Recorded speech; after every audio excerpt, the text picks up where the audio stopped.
Well, I got a couple more minutes. Let me ask you this. Big picture, watching coaches, watching the league, watching the games. Give me a coaching performance this year that has caught your eye in a good way. So much of the coaching thing for me is when you get together with personnel people and with ownership and you right the ship.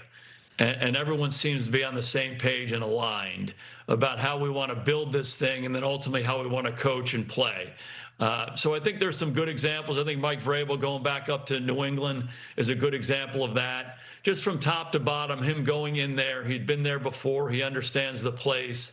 But he wanted to put his own stamp on it. And, to me, it starts with a commitment by ownership to pay a lot of money for free agents in the offseason. And then it ties back into personnel where you say, okay, we're going to pay this money. Who we getting?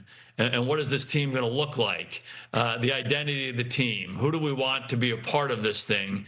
And then that goes into the draft, and then it goes into how you play in the fall. And I think they're probably a really good example for me, a team that's been struggling a lot in recent years, and him going in there and just righting the ship. But it's not just coaching on Sunday. It's the vision for the team, and then it's having discipline enough to act on it, and it's the ownership's willingness to say, okay, yeah, we'll dive into this free agency thing and pay a lot of money for these guys.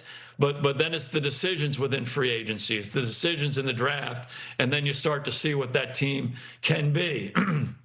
Obviously, they got a good young quarterback in Drake Maye. I think he's everything they thought he might be, but then you get the tackle from LSU, you get the pass rushers in free agency, and all of a sudden it looks like something. So I just like what they're doing up there. There are other examples. Jacksonville gotten off to a really good start with Liam Cohen.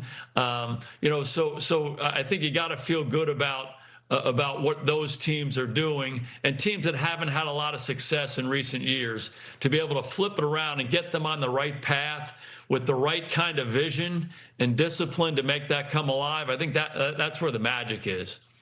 Well, and we're just about halfway through the whole thing. We'll see how it all plays out, because there are plenty of teams that we're still trying to figure out exactly what they are. That will reveal itself to us and to them as time goes by. All right. And, it occurred to me earlier, speaking of team building and camaraderie, I mean, if you knew then what you know now, you just could have had a dance line in the locker room. That would have brought everybody together. Exactly right. All right. And I'm quite sure our players would dance a hell of a lot better than we would. All right. Safe travels to Pittsburgh. Looking forward to seeing you there. Thanks for joining us early your time.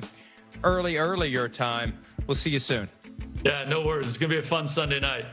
All right. There he is. Jason Garrett. Hi, it's Mike Florio. Thanks for watching PFT on YouTube. Hit subscribe for the latest news and analysis from Pro Football Talk.